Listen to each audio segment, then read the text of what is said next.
काबा नज़र नहीं आया, हरम शरीफ नज़र नहीं आया।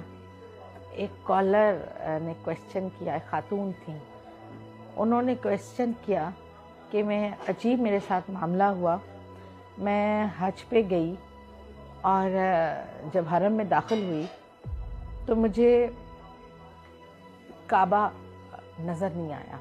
मैं उम्रे पर गई और मुझे खाना काबा नजर नहीं आया। ये जो बयान कर रही हैं ये इनके साथ वाकया पेश नहीं आया, बल्कि ये किसी और की स्टोरी आपको बता रही हैं, जो कि आलिम ऑनलाइन पर एक सवाल आया था एक औरत का, और उस औरत ने खुद क्वेश्चन किया था फोन करके कि जी मैं उम्रे पर गई थी या मैं हज पर गई थी और मेरे सामने हरम पाक था लेकिन मुझे वो नजर नहीं आ रहा था और मैं उसे नहीं देख पाई, और बहुत ज्यादा वो रो रही थी। और वहां बैठे आलिम ने फिर उससे बड़ा सवाल किया बार बार कि आप प्लीज बताएं कि ऐसा वो कौन सा गुनाह है जिसकी वजह से अल्लाह ताला ने आपको इतनी बड़ी सआदत से महरूम किया कि घर बुलाकर आपको खाना काबा नहीं दिखलाया। अल्लाह अकबर।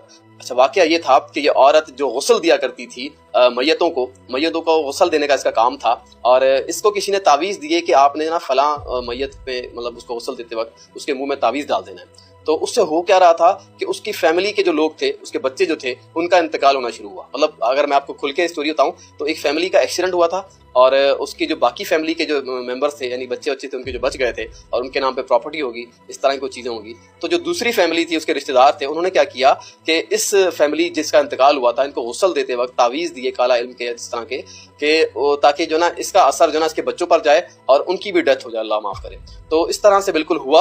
उसके बच्चे जो थे बेचारे की मतलब वो मरना शुरू हो गए, और फिर बाद में जिसने पैसे लिए थे 10 लाख रुपए का, इसको कोई लालच दी गई थी। तो इस लालच के चक्कर में इसने ये 10 लाख रुपए के चक्कर में इसने ये हरकत की। उसके बाद फिर उस बेचारी जो मतलब फैमिली थी वो सर्वाइव ना कर सकी, उनका इंतकाल हुआ, और यूं उन लोगों ने जिन्होंने अमल करवाया उन लोगों ने प्रॉपर्टीज वगैरह हथियाने के तौर पे अपने नाम पे करवाई, तो वटएवर जो भी था। तो बहरहाल इस औरत ने अमल किया, और इस औरत को फिर ये सादत मिली कि वो उम्रे की सादत हासिल करे या हज पे गई, और फिर अल्लाह ताला ने उसको वहां पर बुलाकर दलील किया, हरम पाक का और काबे का दीदार नसीब नहीं किया। बताएं इससे बड़ी महरूमी क्या होगी कि अल्लाह ताला किसी को अपने घर बुलाए और उसके बाद उसको अपने हरम पाक का या अपने काबे का दीदार ना करे, अपने मुकद्दस मकाम का दीदार ना करवाए।